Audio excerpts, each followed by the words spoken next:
Hi friends, उम्मीद है आप सब अच्छे होंगे और आपकी तैयारी भी अच्छी चल रही होगी। आज के सेशन में हम विलियम शेक्सपियर के एक और वर्क एंटोनी एंड क्लियोपेट्रा की बात करेंगे। ये पूरे जो हम क्लासेस ले रहे हैं आपके ये यूपी टीजीटी के लिए पूरा कोर्स हम लास्ट तक आपके साथ लिटरेचर में रहेंगे।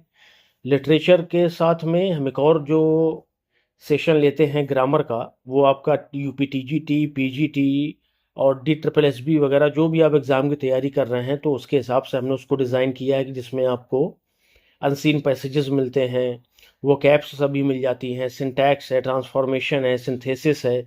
इसके बाद वो कैप्स में तो सारे आपके antonym synonym one word substitution idiom phrases, और हमने उसमें फॉरेन वर्ड एक्सप्रेशंस भी रखे हैं या फॉरेन एक्सप्रेशंस भी रखे हैं जो अक्सर एग्जाम में एक दो क्वेश्चन के रूप में हमारे सामने आ जाते हैं। इसके अलावा हमने फिल इन द ब्लैंक्स भी ग्रामर में जोड़ा हुआ है, तो वो क्लासेस भी फॉलो करते रहिए और ये क्लासेस भी फॉलो करते रहिए। अच्छा, इन दोनों के अलावा हम यूपी पीजीटी का भी कोर्स आपके लिए चला रहे हैं, फ्री ऑफ कॉस्ट हैं ये तीनों। ठीक है ना, यूट्यूब पर सारे वीडियोस आपको हम कोशिश करेंगे ए टू जेड, जैसा कि हम थंबनेल में भी आपको बताते चलते हैं, ए टू जेड प्रिपरेशन हम करने वाले हैं इंग्लिश लिटरेचर और ग्रामर की, वो भी फ्री ऑफ कॉस्ट। बस जिस पीडीएफ से हम ये आपको तैयारी करा रहे हैं ना, उसके लिए हमने एक मिनिमल सा चार्ज रखा है। ये जो पीडीएफ आप अभी पढ़ रहे हैं या जो भी क्लासेस हम ले चुके हैं यूपी टीजीटी पीजीटी या ग्रामर की, तो उसी पीडीएफ से हम आपकी तैयारी भी करा रहे हैं। तो अगर आप चाहते हैं कि ये पीडीएफ आपके पास हो और वीडियोस के साथ साथ आप पीडीएफ से भी फ़ायदा उठाना चाहें, तो फिर आपको बहुत छोटा सा काम क्या करना है। व्हाट्सअप कांटेक्ट है हमारा 9838818140। इसमें आप कांटेक्ट करिए और अपना जो भी आपने फॉर्म भरा है यूपी टीजीटी या पीजीटी वो लिख दीजिए, अपना नाम लिख दीजिए, चाहे तो अपना शहर का नाम लिख दीजिए, हमें लिख करके भेजिए। तो हम आपको क्या करेंगे, यहाँ से एक क्यूआर कोड भेज देंगे आपको।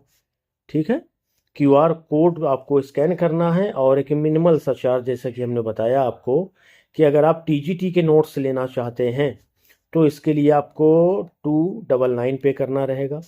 अगर आप यूपी पीजीटी के नोट्स लेना चाहते हैं तो क्या करिए, आप 399 पे कर दीजिए। और अगर आप ग्रामर के नोट्स चाहते हैं, ग्रामर के नोट्स के लिए भी आपको 299 ही पे करने हैं। जितनी भी ये आप पीडीएफ आप तक पहुंचेगी ना, तो उसमें आप देखेंगे हर एक टॉपिक को तो हमने कवर किया ही है, साथ में उसके रिवीजन के लिए लास्ट में वन लाइनर भी जोड़े हैं हर एक राइटर के वर्क के बाद, स्पेशली यूपी टीजीटी में। और जो आपके यूपी पीजीटी के नोट्स हैं उसमें आपको विलियम वर्ड्सवर्थ और शेक्सपियर एग्जॉस्टेड नोट्स उनके मिलने वाले हैं। बाकी के जो राइटर्स हैं उनसे हमने जो एग्ज़ाम ओरिएंटेड मेन पॉइंट्स हैं वो लिए हैं, लेकिन पीजीटी के नोट्स में भी हमने वन लाइनर ज़रूर रखा है हर एक राइटर के बाद में। ग्रामर में आ जाइए, तो ग्रामर में जो भी टॉपिक हमने डिस्कस किया है, तो उसके बाद में भी हमने वन लाइनर ज़रूर रखे हैं, ताकि आप ऊपर से पढ़ते आइए, पहले अपना सिलेबस कंप्लीट करिए और जैसे ही उस सिलेबस के टॉपिक को आप कवर करेंगे, ख़त्म करेंगे, वैसे ही वन लाइनर लगे हुए हैं, तो आसानी से आपका एक बार में रिवीजन भी हो जाएगा। ठीक है भाई, उम्मीद है सब कुछ क्लियर होगा। बाकी व्हाट्सअप में मिलेंगे अपन। चलिए, तो आज की हम जो बात करने वाले हैं वो बात करेंगे एंटोनी एंड क्लियोपेट्रा की। ये जो वर्क है ये हमारे विलियम शेक्सपियर का वर्क है। ये भी आपका रोमन प्ले ही है, जैसे जूलियस सीजर है वैसे ही एंटोनी क्लियोपेट्रा है। और तीसरा जो शेक्सपियर का रोमन प्ले है, ये भी क्वेश्चन पूछा जाता है, देखिए इसलिए आपको बताया जा रहा है कि विलियम शेक्सपियर के रोमन प्लेज कौन कौन से हैं, या सवाल आपसे पूछा जाएगा कौन सा प्ले नहीं है। तो आपके सामने जूलियस सीजर, एंटोनी क्लियोपेट्रा और कोरियोलेनस का नाम दे दिया जाएगा, एक कोई प्ले दूसरा उसमें लगा दिया जाएगा। फिर उसमें पूछेगा कौन सा नहीं है, तो वो आपको अगर तीन पता है तो चौथा आराम से आप क्या करेंगे, वहां से रिमूव कर पाएंगे, उसको सही कर पाएंगे। ठीक बात है। तो ये जो वर्क है ये एंटोनी एंड क्लियोपेट्रा पर बेस्ड है। ये कहानी उसी जूलियस सीजर को ही आगे बढ़ाती है, यानी जूलियस सीजर तो अभी अपन ने जो डिस्कस किया है उसमें अपन ने जूलियस सीजर को देखा, उसकी जीत देखी, उसकी महत्वाकांक्षाएं देखी, लेकिन कुछ महत्वाकांक्षाएं अच्छी भी थी, कुछ खराब थी। तो खराब को ज़्यादा हाईलाइट किया जो कंस्पिरेटर्स थे, और उन्हीं को लेकर के उसे मार दिया। और कंस्पिरेटर्स में जो कैशियस वगैरह थे ना, वो तो असल में जूलियस सीजर के बढ़ते हुए पावर से जलते थे, इसलिए उन्होंने ये षड्यंत्र रचा। ये अपन बात कर चुके हैं जूलियस सीजर में। आज जो है वो एंटनी क्लियोपेट्रा। देखिए पहले इसका इंट्रोडक्शन देखेंगे छोटा सा। तो Antony and Cleopatra is a tragic play. Tragic play है written by William Shakespeare around 1606 1607, 1606-7 के बीच में लिखा गया विलियम शेक्सपियर के द्वारा। The play is based on the love affair. ये लव अफेयर पर बेस्ड है। किसके बीच में? Roman general mark Antony and the queen of Egypt Cleopatra. यानी जो रोमन जनरल है मार्क एंटनी और जो इजिप्ट यानी मिस्र की जो रानी है उसके बीच के प्यार को इसमें दिखाया गया है। It portrays the conflict. ये उस संघर्ष को दिखाता है जो कि ड्यूटी और पैशन जुनून के या प्यार के बीच में है। पॉलिटिक्स राजनीति और प्यार के बीच में है। इसको जुनून ही कहिए तो यहाँ प्यार कह देंगे अपन। ईस्ट और वेस्ट, पूरब और पश्चिम के संघर्ष को भी दिखाया है। The play ends tragically. ये जो प्ले नाटक है ये खत्म होता है बड़े ट्रेजिक ढंग से with the deaths of Antony and Cleopatra. Antony और क्लियोपेट्रा की मौत के साथ। ठीक है, बहुत जबरदस्त प्ले लिखा है भाई ये भी। चलिए इसी पर बेस्ड ये लिखा है आपके जॉन ड्राइडन ने अपना वर्क, उसको जरूर आप पढ़िएगा, है ना। उसमें भी उन्होंने क्लियोपेट्रा और एंटनी की ही बात करी है, दोनों की। और उसका जो टाइटल है वो क्या है? All for love. All for love. ठीक है, चलिए तो पहले हम जॉनरा देखेंगे इसका। ट्रेजिडी है ये। सोर्स लिव्स बाय प्लूटार्क, ये सोर्स है। Setting Rome and Egypt. Rome Antony की वजह से, इजिप्ट क्लियोपेट्रा की वजह से। मेन कैरेक्टर्स, अब यहाँ से आप कहानी समझना शुरू करेंगे कुछ कुछ, फिर अपन एक्ट वाइज समरी भी देखेंगे इसकी। मार्क एंटनी कौन है ये? One of the rulers of Rome. Rome के रूलर्स में से एक, वैसे सच इसको जनरल कह के ही संबोधित किया गया है। ब्रेव सोल्जर, बहादुर सोल्जर है। और हम पढ़ चुके हैं कि शेक्सपियर के वफादारों में से था ये। But weekend by his love for Cleopatra. लेकिन क्लियोपेट्रा के प्रति जो उसका प्यार था ना, उसने इसे कमजोर बना दिया था। Tragic hero of the play, यही इस प्ले का ट्रेजिक हीरो भी है। क्लियोपेट्रा की बात कर लीजिए तो क्लियोपेट्रा क्वीन ऑफ इजिप्ट है। इंटेलिजेंट है, बहुत चार्मिंग भी है, पैशनेट भी है और प्राउड भी है। One of Shakespeare's greatest female characters, और इन्हें शेक्सपियर के फीमेल कैरेक्टर्स में से महानतम माना जाता है। ठीक है, महानतम में से एक माना जाता है। Octavius Caesar. ऑक्टेवियस सीजर कौन है? एंटनीज पॉलिटिकल राइवल है ये। Practical, ambitious and disciplined, becomes the sole ruler of Rome. Octavius Caesar के बारे में दो बातें और ध्यान रखिए। जो इसकी बहन थी शायद ऑक्टेविया, वो किसको ब्याही थी? एंटनी को। ठीक है, और दूसरा रिश्ता क्या है? जूलियस सीजर का ये भतीजा था, और कुछ लोग कहते हैं कि जूलियस सीजर ने इसे गोद लिया था। ठीक है, तो ये दो पॉइंट आप और ध्यान रखिएगा। लिपिडस को देखिए, थर्ड मेंबर ऑफ ट्रमविरेट। ट्रमविरेट का ये थर्ड मेंबर था। वीक एंड पॉलिटिकली इनसिग्निफिकेंट, कमजोर है, और राजनीतिक रूप से देखिए तो कोई इसका ज़्यादा महत्व भी नहीं है। एना बारबस कौन है? एंटनीज लॉयल फ्रेंड है ये। फेमस फॉर डिस्क्राइबिंग क्लियोपेट्राज ब्यूटी, जो प्रसिद्ध है जब ये क्लियोपेट्रा की ब्यूटी, सुंदरता को क्या करता है? बताता है, डिस्क्राइब करता है। Later deserts Antony but dies from guilt. बाद में एंटनी को छोड़ तो जाता है ये, लेकिन ये अपने इस पाप की वजह से मर जाता है। चार्मिया कौन है? लॉयल मेड सर्वेंट है बेचारी ये। आयरस कौन है? फेथफुल कंपेनियन ऑफ क्लियोपेट्रा है। ठीक है, ये हमारे कुछ कैरेक्टर्स हो गए। एक्ट वाइज समरी में आइए। Antony lives in Egypt with Cleopatra. शुरुआत है ये कि दिखाया गया कि एंटनी क्लियोपेट्रा के साथ में रह रहा है। रोम फेसेस पॉलिटिकल प्रॉब्लम्स, लेकिन रोम में दूसरी तरफ क्या है? राजनीतिक समस्याएं चल रही हैं। Antony learns of his wife Fulvia's death. Fulvia की डेथ के बारे में एंटनी को पता चलता है। एक नाम वो भी ध्यान रखिएगा, ऑक्टेविया। ठीक है, ये भी मिलता है आपको। चलिए, he decides to return to Rome. वो रोम वापस जाने का फैसला कर लेता है। लेकिन एक्ट सेकंड में Antony reconciles with Octavius Caesar. Octavius Caesar से जा मिलता है Antony. To strengthen political ties, Antony marries Caesar's sister Octavia. अच्छा ठीक है, फुलविया पहली पत्नी, ऑक्टेविया जो है वो दूसरी पत्नी, जो कि आपकी किसकी बहन थी? ऑक्टेवियस सीजर की थी। ठीक है, चलिए। Antony marries Caesar's sister Octavia. Cleopatra becomes jealous and upset. Cleopatra को बड़ी जलन होती है, दुखी भी हो जाती है कि प्यार मुझसे करता है, शादी वहां कर ली जा किसने। एक्ट थर्ड में देखिए, relations between Antony and seizure deteriorate. Antony और सीजर यानी ऑक्टेवियस सीजर, पूरा कहिए नहीं तो सीजर ना आ जाए बीच में, ये ऑक्टेवियस सीजर के बीच में जो रिलेशंस थे वो डिटोरिएट, बिगड़ने लगते हैं। Antony returns to Cleopatra. Antony फिर वापस चला जाता है क्लियोपेट्रा के बाद पास में। The naval battle of Actium takes place. Actium का जो नेवल बैटल, समुद्री जो युद्ध था, वो होता है। Antony follows Cleopatra to retreat leading to defeat. Antony क्या करता है, क्लियोपेट्रा की तरह पीछे हटने लगता है और हार जाता है। Antony's power decline. एंटेनी की पावर, शक्ति घट जाती है, घटने लगती है। Enobarbus deserts Antony but regrets it. Enobarbus Antony को छोड़ तो जाता है, लेकिन बाद में उसे पछतावा होता है कि यार गलत किया मैंने। Antony mistakenly believes Cleopatra is dead.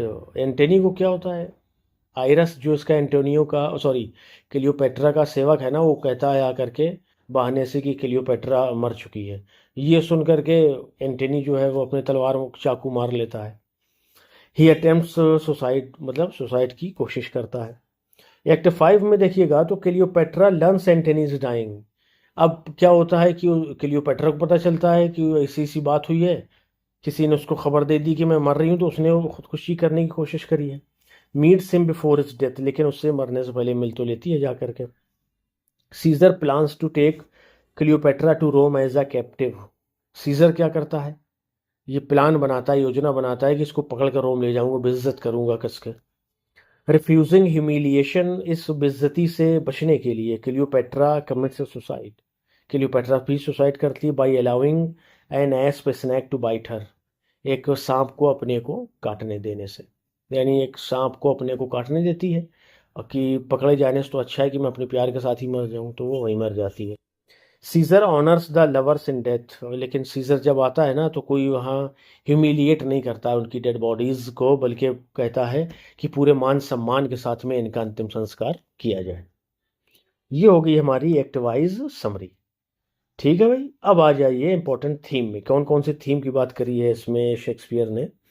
Love versus duty, सबसे मेन थीम यही है कि एक तरफ प्यार होता है, दूसरी तरफ ड्यूटी होती है। एंटनी किसको चुनता है, लव को चुनता है। Antony struggles between his love for Cleopatra and his responsibilities to Rome. Antony जो है वो क्लियोपेट्रा के प्रति अपने प्यार और रोम के प्रति अपनी जिम्मेदारियों के बीच संघर्ष में फंस जाता है। पावर एंड पॉलिटिक्स, पावर और पॉलिटिक्स आपको देखने को मिलेगी। Political ambition shapes the actions of many characters. Political यानी राजनीतिक महत्वाकांक्षा बहुत सारे कैरेक्टर्स को बदलती हुई दिखाई देती है, यानी उनके कैरेक्टर को शेप देती प्रतीत होती है। ऑनर एंड रेपुटेशन, मान सम्मान की भी बात करी गई है इसमें। Roman society values military glory and honour. जो रोमन सोसाइटी है ना, वो मिलिट्री ग्लोरी को और सम्मान को क्या करती है, वैल्यू देती है। ईस्ट वर्सेस वेस्ट, ये भी आपको देखने को मिलेगा। Egypt symbolises luxury and passion. Egypt जो है वो लग्जरी और पैशन को सिंबलाइज करता है, जबकि जो रोम है ना वो डिसिप्लिन और ऑर्डर को सिंबलाइज करता है। फेट एंड ट्रेजिडी, भाग्य और ट्रेजिडी, ये भी आपको थीम इसमें देखने को मिल जाएगी। The lovers flaws and circumstances leave to their downfall. जो लवर्स यानी एंटेनियन क्लियोपेट्रा जो थे, उनकी जो गलतियां थीं, जो उनमें गलत गुण पाए जाते थे ना, अवगुण कहिए, एंड सर्कमस्टांसेस और परिस्थितियां कुछ ऐसी बनती है कि लीड टू देयर डाउनफॉल, जिससे उनका डाउनफॉल हो जाता है, वो मारे जाते हैं, मर जाते हैं बेचारे। इंपॉर्टेंट लाइन देख लीजिए। इनारोबस कहता है किससे, क्लियोपेट्रा से, age cannot wither her nor custom stale her infinitive variety. ठीक है भाई, ऑन क्लियोपेट्रा, सॉरी क्लियोपेट्रा के लिए कहता है, से नहीं कहता है।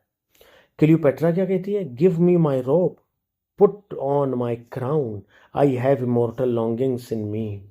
कि मुझे मेरे कपड़े पहरी पोशाक पहनाओ, मुझे मेरा ताज पहनाओ। I have immortal longings in me, मेरे अंदर अभी भी इमोर्टल, अमर महत्वाकांक्षाएं, इच्छाएं बाकी हैं। एंटनी क्या कहता है, let Rome in Tiber melt and the wide arch of the ranged empire fall. ये एंटनी अपने ही बेचारा पैशन में क्लियोपेट्रा की वजह से लगा हुआ, और कहता है कि रोम को अपने हाल पर रहने दो, वो जो चाहता है उसको गिरने दो या संभलने दो, मुझसे उससे कोई मतलब नहीं है। फिर एंटनी एक बात कहता है, क्या? The nobleness of life is to do thus. Nobleness जो है ना, जिंदगी की महानता जो है वो बस करने में है और किसी चीज में नहीं है। क्लियोपेट्रा और सीजर कहता है क्लियोपेट्रा के लिए, she shall be buried bye her Antony, यानी उसे एंटनी के बगल में ही दफनाया जाएगा। ये लास्ट का ही पॉइंट वो है कि जब ये दोनों बेचारे सुसाइड कर लेते हैं और सीजर पहुंचता है, तो आमतौर पे आप देखते हैं कि जब कोई एक जनरल या कोई एक राजा दूसरे राजा को हराता है ना, तो उसके साथ बड़ी ह्यूमिलिएशन करता है, मरने पर और जिंदा रहने पर दोनों में। लेकिन यहाँ पर ऑक्टेवियस सीजर का एक ये भी आप रूप देख पाते हैं कि उसने ऐलान किया कि इनकी लाशों को जो है बाइज्जत, यानी पूरे मान सम्मान के साथ में दफनाया जाएगा। ठीक है भाई, तो यहाँ तक हमने पूरा आपका प्ले डिस्कस कर लिया है। अब आ जाएंगे हम वन लाइनर फैक्ट्स में, जिसकी हमने बात करी थी कि पीडीएफ ही हमने ये इस तरह से डिज़ाइन करी है। और ये भी ध्यान रखिए कि बहुत सारी मदद हमारी इसमें एआई ने करी है, या ये कहिए कि हमने एआई से खूब मदद ली है। क्यों? क्योंकि आजकल के पेपर का तो हाल आप देख ही रहे हैं, अक्सर जो पेपर हैं वो एआई जनरेटेड ही आपको मिल रहे हैं। तो क्यों ना हम भी एआई से फ़ायदा उठाएं। जब आयोग वाले फ़ायदा ले रहे हैं, तो जब हम भी एआई पढ़ के जाएंगे ना, तो फिर क्या ही मुश्किल, आराम से पेपर कर पाएंगे। चलिए वन लाइनर देखिए। Antony and Cleopatra is a Roman tragedy, Roman tragedy है, अपन जान चुके हैं। द प्ले वॉज रिटेन 1606-7 के आसपास लिखा गया। The story is based on Plutarch's Lives, ये जो स्टोरी है प्लूटार्क्स लिव्स पर बेस्ड है। Antony is one of the 3 Roman triumvirs, जो एंटनी है वो 3 रोमन ट्रमवियर्स के में से एक है। Cleopatra is the queen of Egypt, Cleopatra जो है वो इजिप्ट की क्वीन है। Octavius Caesar later becomes emperor Augustus, यही है वो ऑक्टेवियस जो बाद में एम्परर ऑगस्टस बनता है। Antony marries Octavia, Antony Octavia से शादी करता है, सीजर की बहन थी। The decisive battle is the battle of Actium, जो डिसाइसिव बैटल था ना वो बैटल ऑफ एक्टियम ही था। Enobarbus is Antony's loyal follower, Enobarbus जो है वो एंटनी का लॉयल फॉलोअर था। Enobarbus dies from remorse after deserting Antony, Antony के छोड़ने के बाद वो बेचारा पछता पछता कर मर जाता है, पश्चाताप में ही मर जाता है। Antony mistakenly believes Cleopatra is dead, और धोखे से या उससे झूठ बोला ही गया था, क्योंकि उसको वो एंटनी मान ही लेता है कि क्लियोपेट्रा मर चुकी है बेचारी। अच्छा, Antony commits suicide after his defeat, अपनी हार के बाद एंटनी क्या करता है? सुसाइड कर लेता है। हार मत कहिए, बल्कि ये कहिए कि क्लियोपेट्रा को ना पा पाने की वजह से। Cleopatra dies by an asp bite, सांप के द्वारा काटे जाने की वजह से क्लियोपेट्रा मर जाती है। और इस सांप का नाम अगर आपसे पूछा जाए तो क्या नाम था? एस्प, बहुत जहरीला सांप होता है ये। Egypt symbolises pleasure and passion, Egypt जो है वो प्लेजर और पैशन को सिंबलाइज करता है, जबकि रोम जो है ऑर्डर और डिसिप्लिन को सिंबलाइज करता है। The play explores the conflict between love and duty, ये जो प्ले है ये लव एंड ड्यूटी, प्यार और कर्तव्य के बीच में संघर्ष को दिखाता है। Cleopatra is one of Shakespeare's most complex heroines, ये अपन जान चुके हैं कि क्लियोपेट्रा जो है शेक्सपियर की सबसे खतरनाक या सबसे जटिल हीरोइनों में से एक है, उसके कैरेक्टर की वजह से। Antony is considered a tragic hero, बिल्कुल सही बात है। The play ends with deaths of both lovers, ये जो प्ले है ये एंड होता है दोनों लवर्स की मौत के साथ में।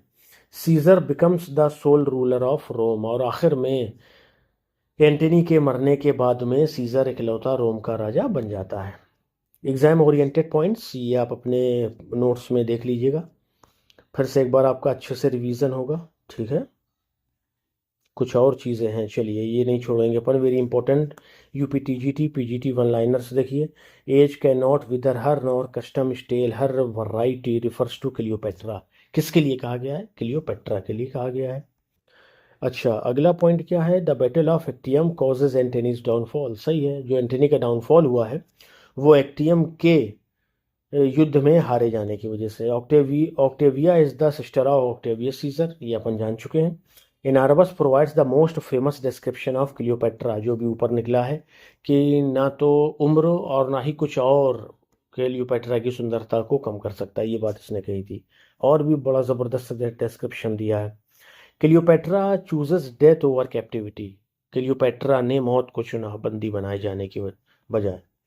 Antony and Cleopatra is often called Shakespeare's tragedy of love and empire. जो एंटनी एंड क्लियोपेट्रा है ना, शेक्सपियर का जो वर्क है, उसे tragedy of love and empire भी कहा जाता है। ठीक है भाई, तो यहाँ तक हमने ये पूरा डिस्कस किया। अब देखिए अगला जो टाइटल है, जो वर्क है, वो हम डिस्कस करेंगे, टाइटस एंड्रोनिकस।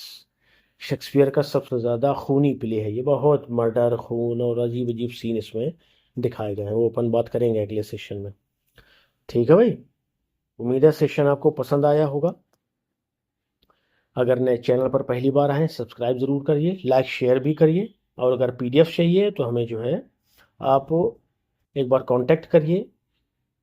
आपको नमूना तो वीडियो में दिख ही रहा है किस तरह से हमने पीडीएफ तैयार की है, सारे पॉइंट आपके वर्क से के कवर किए गए हैं, और साथ में फिर उनको आपके रिवीजन के लिए वन लाइनर में भी हमने पेश कर दिया है, ताकि आपको किसी तरह की कोई भी परेशानी ना हो। ठीक है भाई, चलिए, स्वस्थ रहिए, मस्त रहिए, पढ़ाई में व्यस्त रहिए। आने वाली जो वैकेंसी है, बहुत बड़ी वैकेंसी है, इसमें मत चूकिए, और अच्छे से किताबें भी पढ़िए, अगर ज़रूरत समझिए तो हमारे नोट्स भी पढ़िए, कुछ भी छूटने मत दीजिए, एकदम एक नंबर तैयारी करिए, और इस बार अपनी एक सीट पक्की कर लीजिए। चलिए, मिलते हैं नेक्स्ट सेशन में। Till then bye bye, thank you.